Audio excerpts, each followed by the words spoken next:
Hi everyone, welcome back to the channel. If you haven't subscribed already, please do so. It really helps. So this is the continuation of the last video I made comparing the first impressions of the hardware across the Samsung Galaxy S23 Ultra. So that's this one and the Pixel Fold Pro 9 from Google. So in this video, I'm going to show you what I think of the software differences between the two. So both of them do run Android, but on the Samsung side, this phone is running the Samsung skin called the One UI. This specific phone is running the One UI 6.1. We haven't really received the One UI 6.1.1 yet. And on the Google side, this is running stock Android, whatever their skin is. So let's see what's the software version running across both of them. So we're going to go to About Phone. Similarly, we're going to do the same thing over here. We're going to go to About Phone. So this one, where is the software? Device, Google, software, system, languages. Yeah, I'm not really used to Google side. Actually, let's search here. Android version. There we go. So this is running Android 14. This is also running Android 14. So they're both running the same version. The build number might be slightly different, but they are running the same version of Android. So as you can see, I have a lot of crap on my home screen. So that's the way I like it. You may not like stuff like stuffed on your home screen, and you do you, I do me. So that's the way I like to have my home screen. You can have it this way if you prefer. That's a personal preference. So nothing against that. So I have, as you guys already know, I have been a Samsung user for a really long time, and before that I was a OnePlus user for one generation of their phones. I owned the OnePlus 3T. Responsiveness wise, they're both the same. They both have 120 hertz touch polling rate, and the screens are also capable of refreshing at up to 120 hertz. So you feel the same level of smoothness across both of them. So that's not an issue. Similarly, even in the closed state, this screen is big enough that I can comfortably do everything I want to do without having to open the big screen. So I would basically be looking at using the big screen for, let's say, web browsing, reading up on stuff, or maybe media consumption, probably, but we will come back to that in a few moments. So let me tell you how has my experience been over the last 1 week of owning this device. So I set it up. Google has been doing things similar to what Apple and Samsung have been doing. So you can import settings and files from your older device using a QR code right here. So that's what I did. So my Google account was transferred over the cloud to this one. But as soon as I started the phone for the very first time, so you can see I don't have a lot of apps here because I did not choose to transfer my data, just the account. I faced software crashes within the first 5 minutes of turning this phone on. That's not a very good impression of a phone that's being made by the same company that makes Android itself. They're the makers of Android. So that was not a good first impression. I know software crashes, I know there can be bugs, but that's not a good impression. This phone, brand new, costed between 17 to 1800 Canadian dollars. This phone is like 2500 to 2600. So there's a massive price discrepancy between this and this. Even the latest version, S24 Ultra, is still going to be at least $500 to $600 cheaper than what this costs. So just I understand it costs more to make the foldable stuff and all the other things that go along with it. The OLED screens are not cheap, but when you pay that much for a phone, you expect it to run better than the experience that this gave me with the software crashes. So that's problem number one.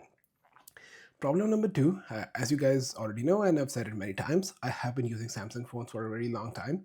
So I have been used to certain creature comforts. So for example, I can double tap anywhere on the screen and it will lock the phone.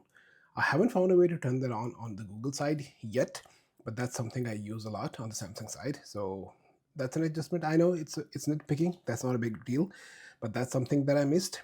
Similarly, I have gotten used to using Samsung camera apps and the way things are arranged here. I don't have anything bad to say about Google does stuff, but I have been used to this software layout and stuff that's done this way. So that's not a con in any way. That's just a difference that I thought I should bring up. Similarly, there are other things that Samsung does are different than the way Google implements them software wise. For example, on my Samsung phone, I get the option to close all the apps here. On the Google side, there is no such option. Uh, oh, there is. My bad. I thought there wasn't such an option. So clear all. Scratch that. So they're both equal in that regard. They both are good at multitasking. You can run multiple apps at the same time. Samsung is slightly better because it allows you to connect externally via USB-C, and you can use DeX to get a big screen experience like Windows. Not like Windows, it tries to emulate that, but it gives you much better multitasking, and you can use external keyboards and stuff like that. So that's a whole another thing we can cover in another video if you guys would like. But yeah, there is big differences in the way software is structured in both of these phones, even though they're both Android phones, and that's the case for a lot of other manufacturers as well. They have their own philosophies on how software should look and feel, and how you would interact with it. So that's not a pro or con on either way. It's just my preference that because I've been using this for such a long time, I've grown accustomed to Samsung's way of doing things. Now let's open the bigger screen. So that's the reason you buy this phone, not for the outside screen. It's positively massive. Anything that you put on it, it looks absolutely gorgeous. The screen quality, the colors, the brightness, everything is top notch. So nothing bad to say over there. Now, as I said before in the last video, this screen, because there's a plastic protector to protect the flexible OLED under it, it does feel different. I don't want to say cheap, but that's the way it feels to my fingers. So there's a lot more resistance here compared to there is over here. And that's purely because of the fact that this is a glass screen. The top surface that your finger touches, it's glass, and over here, it's a piece of plastic. It is like a screen protector, but you're not supposed to take it off. So yeah, make of that what you might. Secondly, now let's talk about the usability side. So I've talked about how Samsung does things differently than Google, and that's still the case for all the other manufacturers as well. Motorola would have its own skin on top of phones. When HTC used to make phones, it was the same thing for them as well. So they all do things differently, but the base is the same. So you can sideload apps, you can do a lot of more customization than, let's say, what iPhone would afford you. I was expecting Google to be better at cameras.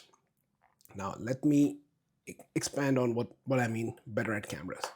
So Google has been the leader in computational photography for a long time, and others have been basically learning from them or maybe getting inspiration from them, and they've been getting better too.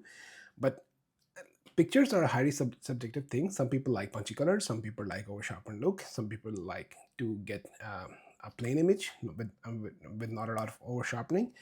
But I have seen that even this 2 years old phone, at least for my taste, takes better pictures than this Google phone that just came out. That might have something to do with this phone being brand new and this having received a lot of software updates over the years, so that's how it got better.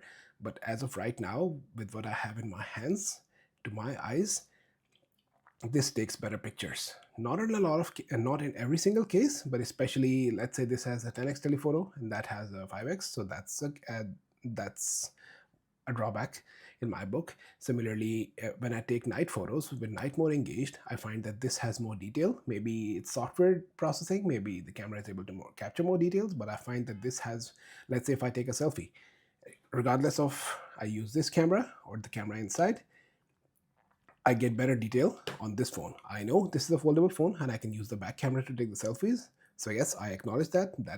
You can do that and you will get better results. But if I'm comparing apples to apples, the same selfie camera from here to here, this one takes better pictures.